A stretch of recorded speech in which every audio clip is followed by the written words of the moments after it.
जय हिंद। मैं कुमार रवि आप सभी का स्वागत करता हूं इस छोटे से प्लेटफॉर्म पे। तो आज हम लोग डिस्कस करने जा रहे हैं कुछ ऐसी अनोखी कहानी जो वॉयस को कहते हैं टफ। हमारे कई ऐसे विद्यार्थी हैं जिनको वॉयस लगता है टफ, लेकिन नहीं, voice is a very easy topics. Voice is a very easy topics. Then you have to be care and be cautious about any rules. मैं आज आपको बता दूं, मात्र मैंने 5 नियम से पूरा टाइम एंड टेंस से जितने वॉयस बनते हैं सबको आप ऑप्शन से खेल सकते हैं। यहाँ पे जो मैंने लिखा हूं, प्रश्न देखते हैं चुटकियों में आंसर। कैसे? वो ऐसे नहीं, वो 5 रूल के अनुसार। आप देखेंगे कि यदि आप वॉयस पढ़े होंगे तो जो मैंने डायरेक्ट फेफड़ा को लिखने की कोशिश किया, और इस फेफड़ा की वजह से बहुत सारे ऑप्शन को डायरेक्ट इलिमिनेट किया जा सकता है। 4 ऑप्शन में से मान कर चले 2 ऑप्शन तो आप ऐसे ही हटा लोगे, मात्र इस रूल को याद करके। क्या आप अपने इस नियम के अनुसार क्या अपना रूल को हैक करना चाहते हैं? क्या आप अपने प्रश्न को हल करना चाहते हैं? हैक कर सकते हैं आप डायरेक्ट क्वेश्चन को। चलिए आता हूं, मैं आज पॉइंट पे बताता हूं। देखिए, ये वॉइस का रूल नंबर 1 में, ये वॉइस का क्या है, ये वॉइस का रूल नंबर 1 में कराने जा रहा हूं। यदि जो भी बच्चा इससे पहले वॉइस को देखे होंगे तो कोई बात नहीं, आज जो मैं बता रहा हूं उसको आप एक पेन और एक कॉपी निकाल करके बैठ जाइए, और जो जो मैं कहूंगा लिखने के लिए आप वही वही पॉइंट को लिखिए। और देखिए, आप किसी प्लेटफॉर्म पे जाकर के आप क्वेश्चन को डायरेक्ट देखिए और डायरेक्ट लगाइए, डायरेक्ट ऑप्शन है। ठीक है, चलिए आते हैं, ये वॉइस का पार्ट 1। और मैंने इसी ट्रिक से मैंने एयरफोर्स 3 बार क्वालिफाई किया हूँ और एनडीए 2 टाइम्स क्वालिफाई किया हूँ। आइए चलते हैं, ये हमारे कुछ ऑफलाइन क्लासेस है जहाँ पे मैं भी क्लास लेता हूँ और ले रहा भी हूँ, कंटिन्यूअसली मैं चलते आ रहा हूँ। लगभग मैंने 16 से 17 इंस्टीट्यूट में पढ़ा चुका हूँ। और यहाँ पर ये सारे इंस्टीट्यूट्स में ये हमारी एक पैकेज की जो है, जैसे मैंने ज्ञानोदय राज, BMW English grammar, new site tutorial, बहुत सारे इंस्टीट्यूट्स है जो यहाँ पे आपको दिख नहीं रहे होंगे। चलिए कोई बात नहीं, यहीं पे आप जोड़िएगा तो 12-13 इंस्टीट्यूट्स का नाम यहाँ पे लिखा हुआ है जहाँ पे मैंने पढ़ाया हूँ। ठीक है, ये हमारी कुछ ऑफलाइन क्लासेस है जहाँ पे मैं क्लास लेता हूँ। यदि आपको मेरी ऑफलाइन क्लासेस से ज्वाइन करना होगा तो कॉल करिए, जो ऊपर दिए हुए नंबर होंगे उस नंबर पे क्या कर सकते हैं, आप मुझे कॉन्टेक्ट कर सकते हैं। इसका नंबर आपके कॉमेंट बॉक्स में जरूर दिया गया होगा। ठीक है, आइए चलता हूँ आगे आपके क्वेश्चन की तरफ। ठीक है, तो आपको यहाँ पे हेडिंग दिख रहा होगा वॉइस। आप बताइए वॉइस किसे कहेंगे? सबसे पहला बात यही मैं आपसे प्रश्न पूछता हूँ कि क्या है ये वॉइस, आखिर क्यों पढ़े? तो वॉइस में मात्र 2 बात को बैंड बजाता है। ठीक है, वॉइस में मात्र हम अगर बोले तो वॉइस में 2 बात को ध्यान रखने होते हैं। तो बोलेगा कौन कौन गुरु जी? सबसे पहला तो वॉइस में एक सब्जेक्ट होते हैं। ठीक है, तो बोलेंगे बड़ी खतरनाक बात।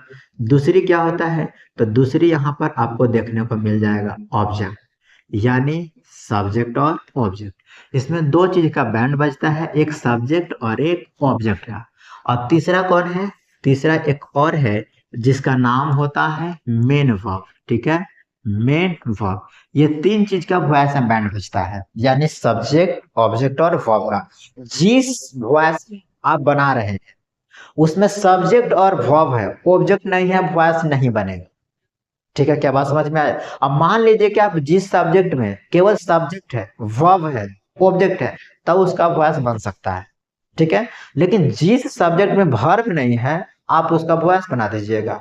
जिस सब्जेक्ट में सेंटेंस नहीं है, जिस सब्जेक्ट में वर्ब नहीं है, या जिस सेंटेंस में कोई वर्ब नहीं, उसका तो वॉइस बनेगा ही नहीं। क्या आपको पता है कि आपके पास कोई ऐसे सेंटेंस है जिसमें कोई एक वर्ब ना हो? अगर आपके पास कोई ऐसा सेंटेंसेस है जिसमें कोई एक वर्ब नहीं है तो आप मुझे कमेंट बॉक्स में जरूर आप बताइएगा।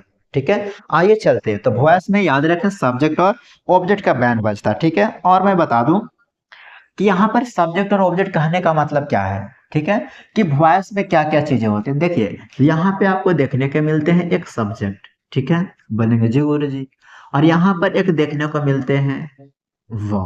ठीक है, और यहाँ पर एक देखने को मिलते हैं ऑब्जेक्ट। ठीक है, तो वॉइस जो बनते हैं, वॉइस इन्हीं सारे से रूल से आकर के आगे चला हुआ है। तो वॉइस किसे कहेंगे? अगर कोई डिफिनेशंस लिखना चाहे तो मैं डिफिनेशंस यहाँ पे लिख रहा हूँ, आप भी लिख सकते हैं। क्या लिख सकते हैं कि वॉइस इज अ वर्ड, मैंने क्या लिखा, voice is a word. Voice क्या है? एक शब्द है। Which is denoted, which is denoted किसको डिनोट करेगा? विच इज डिनोटेड, ठीक है, which is denoted subject and verb. किसको डिनोट करेगा? Subject and object, subject and object with connected, with connected या विथ कनेक्टिंग, ठीक है, विथ कनेक्टिंग वर्ब, ठीक है, याद रखें। आप वर्ब से कनेक्ट कर सकते हैं, उसे क्या कहेंगे?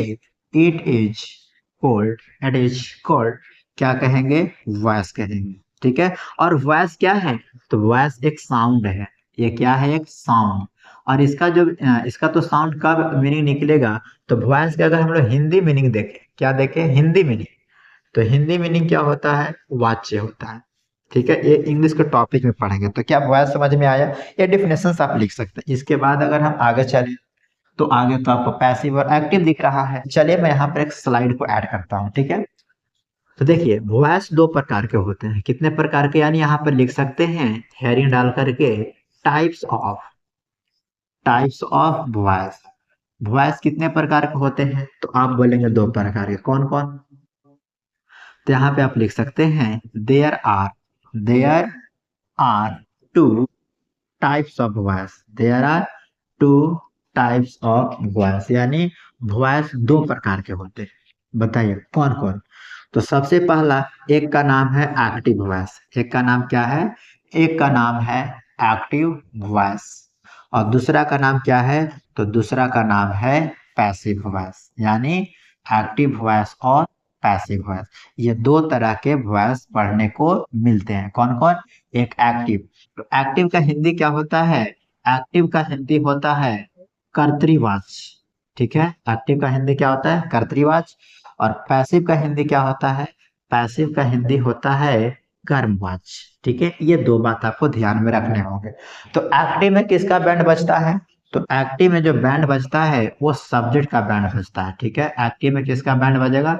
सब्जेक्ट का। और पैसिव में किसका बैंड बजेगा? ऑब्जेक्ट का बैंड बजेगा, ठीक है। इसमें दो चीजों का बैंड बजता है, यानी एक्टिव वॉइस में सब्जेक्ट का बैंड बजेगा और पैसिव वॉइस में ऑब्जेक्ट का बैंड बजेगा। क्या ये बात समझ में आया आपको? चलिए आगे चलता हूँ। तो ये मैंने वॉइस को जनरल ऐसे बताया, यहाँ से कुछ मतलब है नहीं, बस आपको जानकारी के लिए बताया हूँ, ठीक है। आगे चलता हूँ। तो यहाँ पे आपको हेडिंग दिख रहा होगा, कौन सा? तो यहाँ पे आपको हेडिंग दिख गया एक्टिव वॉइस। क्या देखा? Active voice. तो एक्टिव वॉइस से मैंने क्या बोला कि सब्जेक्ट खुद डोवर होता है, ठीक है, यानी subject is a Dover. Subject खुद क्या है? एक डूअर है, ठीक है। तो यहाँ पे याद रखिए इसमें सब्जेक्ट खुद काम करेगा, दूसरा कोई मतलब नहीं कि। अब यहाँ पे एक्टिव वॉइस में सबसे इंपॉर्टेंट बात, तो एक्टिव वॉइस में वर्ब का 5 फॉर्म आ सकते हैं, यानी वर्ब का कितने फॉर्म आ सकते हैं यहाँ पर?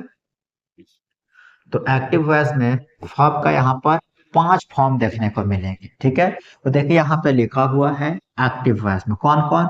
इसमें V1 आ सकते हैं, ठीक है। इसमें V2 भी आ सकते हैं, V3 भी आ सकते हैं, V4 भी आ सकते हैं और V5 भी आ सकते हैं। मतलब इसमें क्रिया का पांचों फॉर्म आ सकते हैं। लेकिन पैसिव वॉइस में एक चीज कॉमन आता है। क्या चीज? पैसिव वॉइस में हमेशा थर्ड फॉर्म आता है, ठीक है।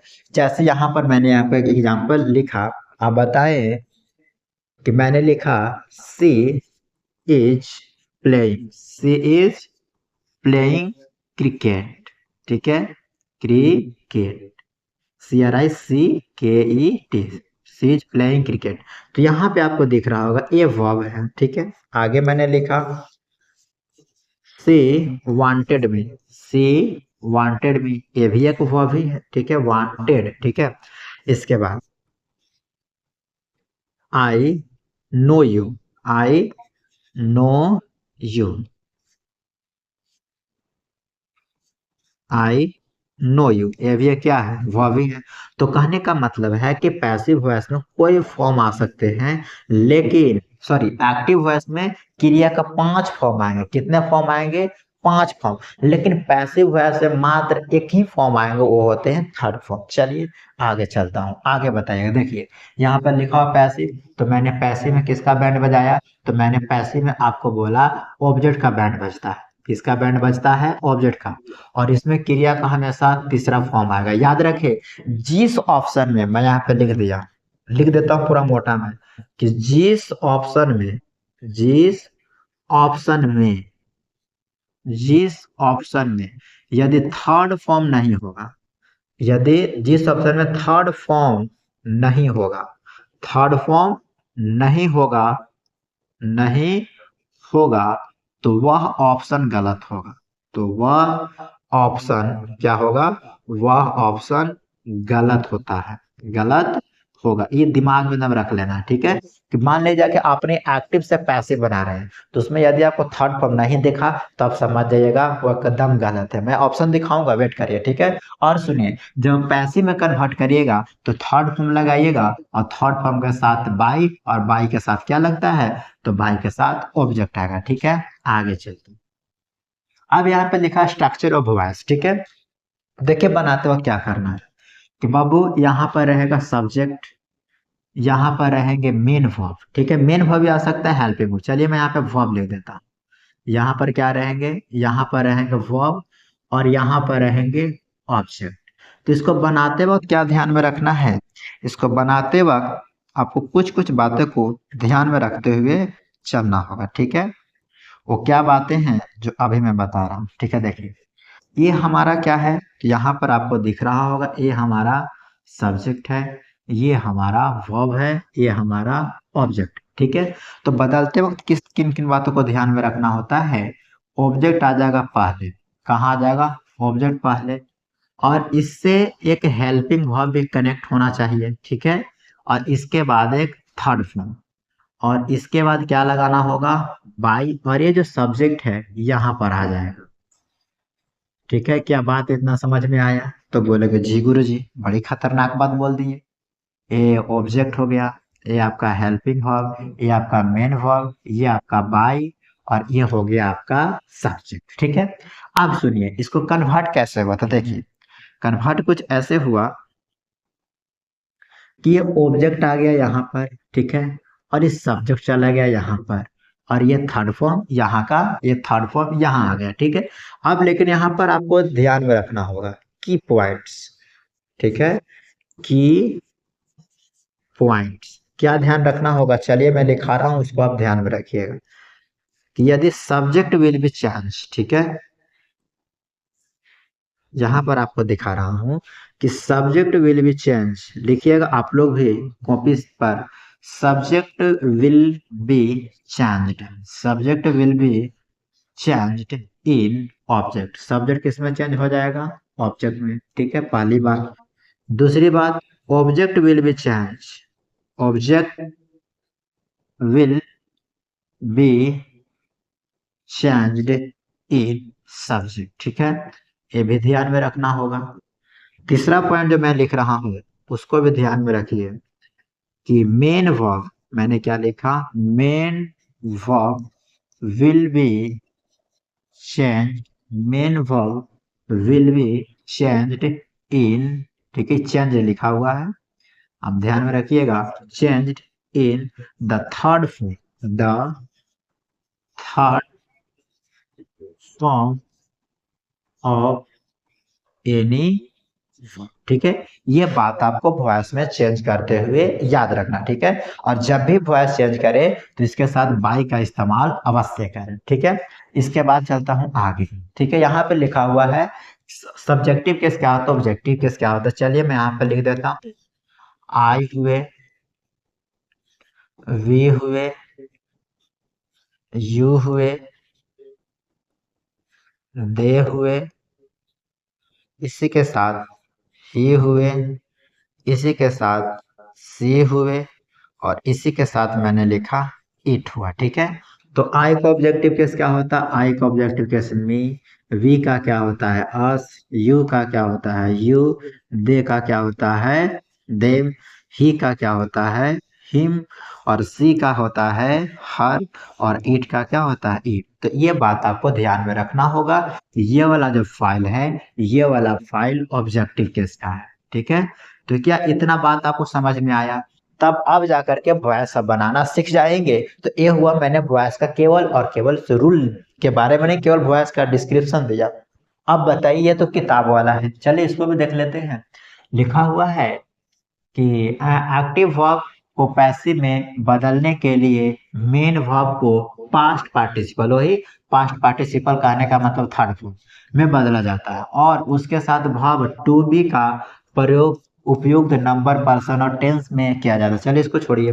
नोट में प्रोनाउन सब्जेक्ट के रूप में प्रयुक्त होते हैं तब नॉमिनेटिव केस है, तो आपको पता होगा, और जब ऑब्जेक्टिव केस का प्रयुक्त होंगे तब ऑब्जेक्टिव केस, ठीक है। नॉमिनेटिव केस क्या है? नॉमिनेटिव केस कहने का मतलब क्या चाहिए? वही सब्जेक्टिव केस, और ऑब्जेक्टिव केस तो आप जानेंगे। जैसे आई को मैंने मी में लिखा, वी को अस में, यू को यू में, ही को हिम में, सी को हर में, ईट को ईट में, दे को देम में, ठीक है।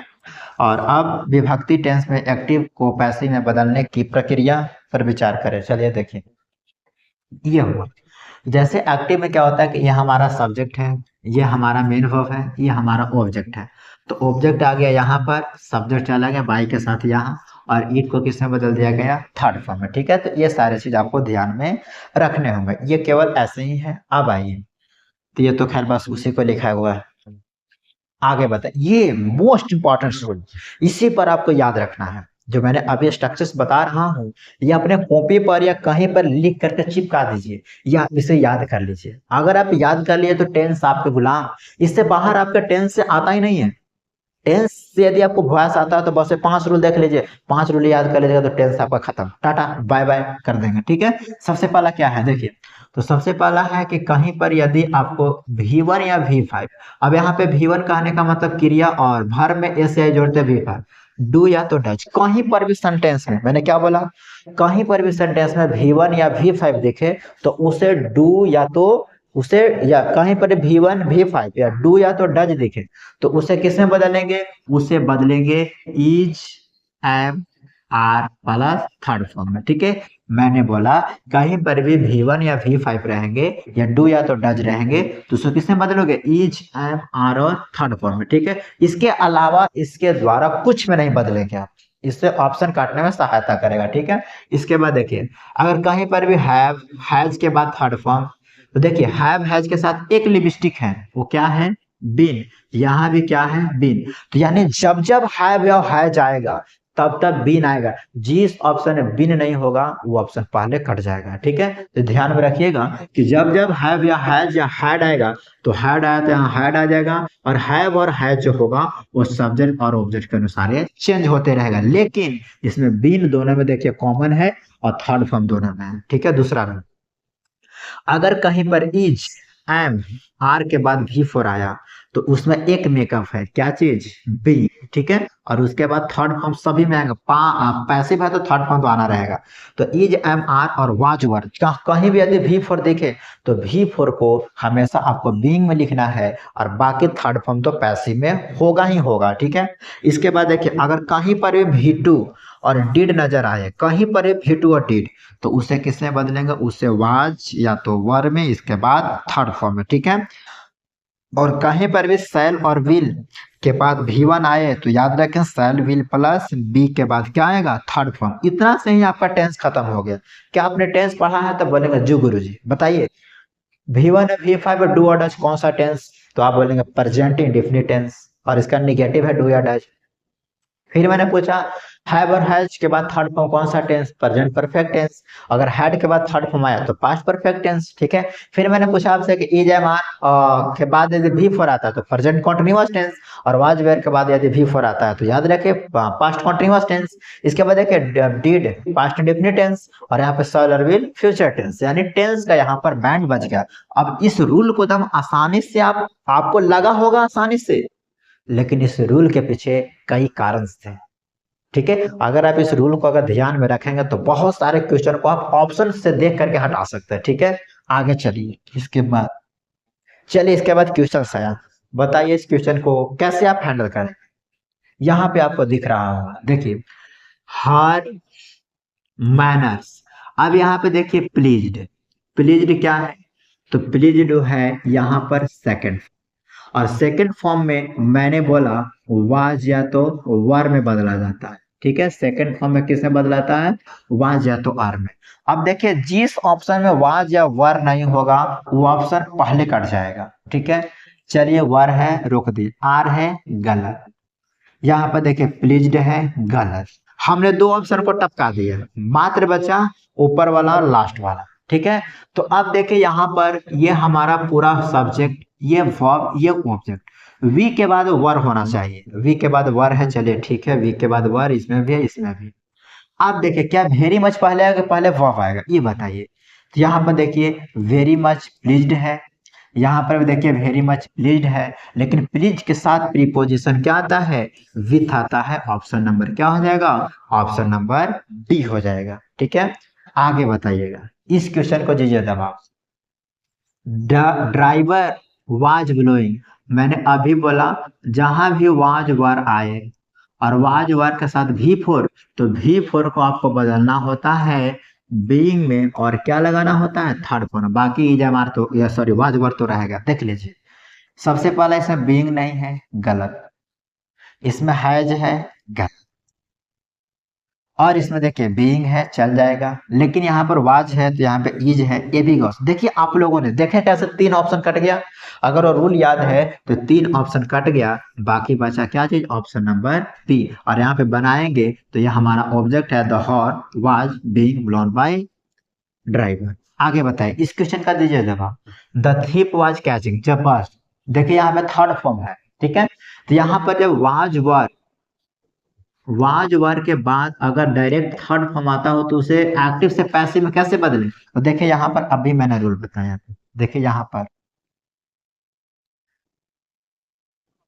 ये वाला, देखिए यहाँ पर क्या है, V2 के लिए क्या था, तो जब V2 में क्या था कि वाज वर था, तो ये आपस में चेंज भी तो हो सकते हैं, ऐसा भी तो हो सकते हैं कि जब वाज वर रहेगा थर्ड फॉर्म तो इससे V2 या तो डीड में बदलेगा। अब आइए देखते हैं क्या सेंटेंस पॉजिटिव है कि निगेटिव। देखिए बताइए इसमें क्या होगा, तो वाज पॉजिटिव है तो क्या समझने में, क्या है जा सकता है, नहीं जी, है जा सकता है, नहीं जी, क्या हैड आ सकता है, नहीं जी, ऑप्शन तीन वो काट गया जी, ऑप्शन नंबर क्या हो गया जी, डी हो गया जी। तो मैं यहाँ पर आपको ऑप्शन काटना सिखा रहा हूँ, ठीक है, कैसे हैंडल किया जा सकता है। आगे बताइए जी, देखिए दे ड्रीव, ये क्या है जी, ये V2 है जी, तो V2 किस में चेंज होता है जी, तो मैंने बोला was were plus third form में जी। अब जहां पे ऑप्शन होगा वहीं पे पेन रुकना चाहिए जी, बीइंग है जी, गलत है जी, in the morning in circle have लगा दिया, गलत है जी, हैज बीन लगा दिया तो गलत है। देखिए तीन ऑप्शन अपने आप चल गया, ऑप्शन नंबर क्या हो जाएगा, option number B will be the right answer. ठीक है,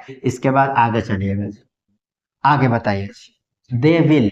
अब देखिए मैंने अभी बताया शैल विल जहां भी होगा इसके साथ बी आएगा, जो ऑप्शन है बी नहीं होगा वो पहले कट जाएगा जी, और शैल या विल होना चाहिए, तो मे गलत है जी, और विल भी है, विल हैव गलत है जी, इसमें इज गलत है जी, ऑप्शन नंबर क्या हो जाएगा, option number D will be the right answer. तो आप लोगों ने देखा मैंने कैसे ऑप्शन से मैंने खेला।